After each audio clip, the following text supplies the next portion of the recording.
Need an earring display stand but low on budget? Try making this.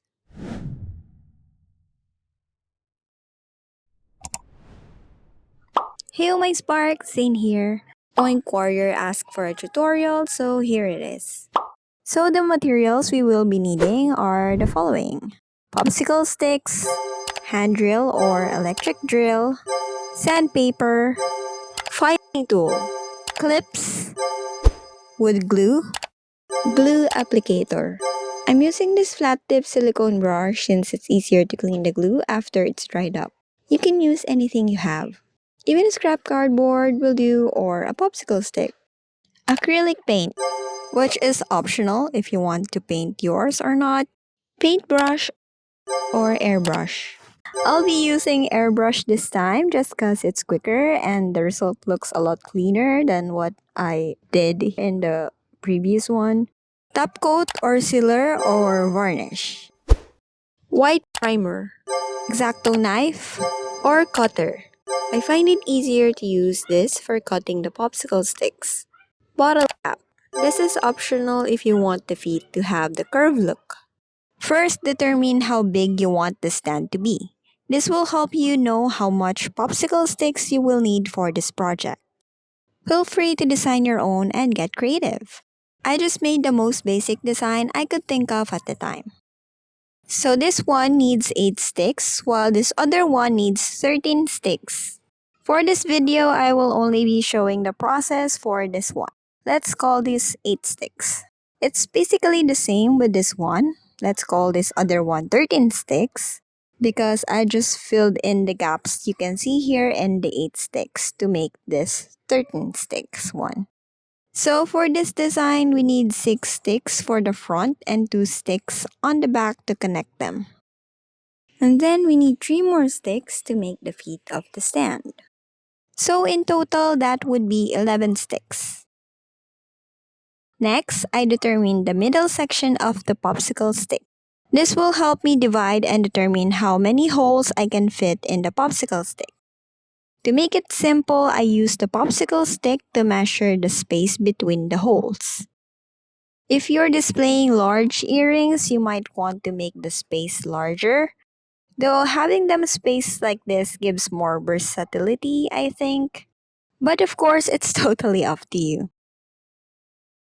I decided to go for 7 holes and that gives me just enough space for the 2 popsicle sticks for the back. Now it's time to make the holes. I used an electric drill because it's quicker and because I already have it. The size of the hole is up to you. Check how thick your earring wires are to determine how big you need the holes to be. Using a hand drill works too, by the way.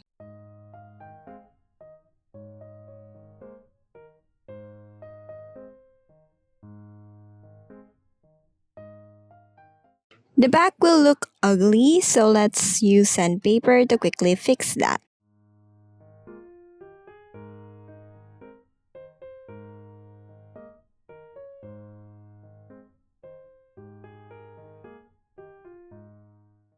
I first mark the areas where the supports will be glued on.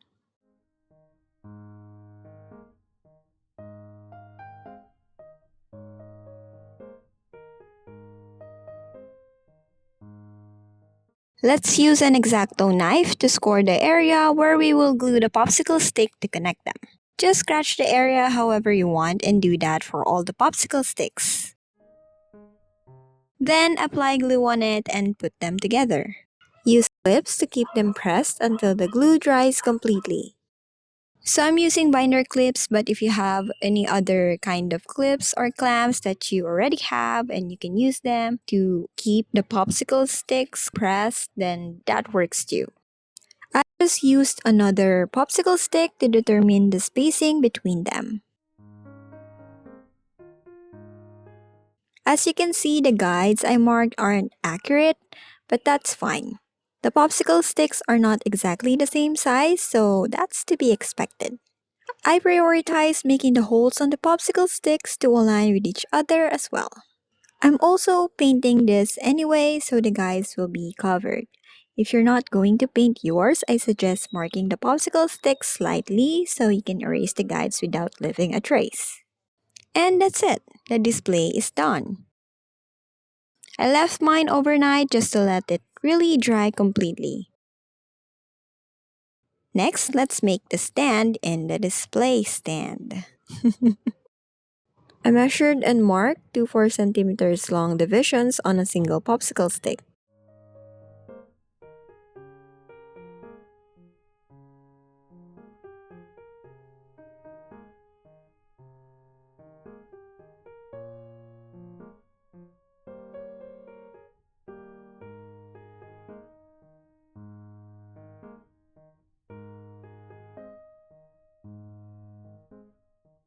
I did that for a total of 3 popsicle sticks. Then I used a small bottle cap to draw a curved line from the edge of the divisions. This should give the feet a curved look.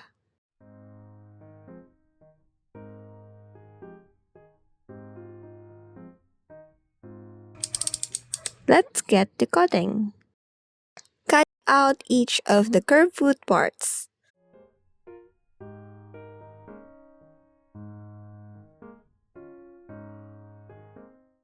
Cutting them may be tough, but you don't have to be precise. We will sand the excess and polish the shape anyway. Please be careful not to cut yourself.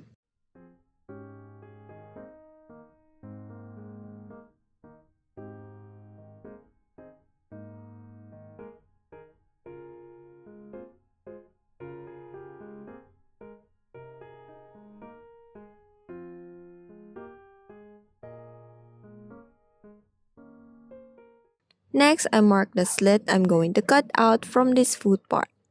I first mark the middle section and then from that, I mark 1.5 millimeters on each side.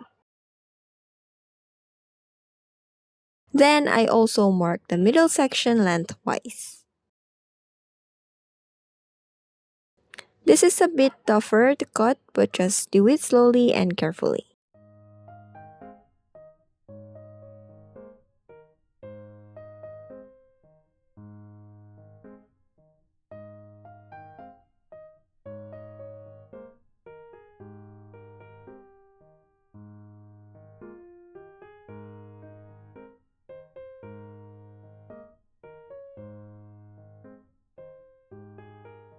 Next is sanding time. You can use sandpaper with this, but I find it easier to use this filing tool. I aligned all the foot parts and sanded them together. Then it's time to glue the foot parts together. I'm using wood glue for this as well.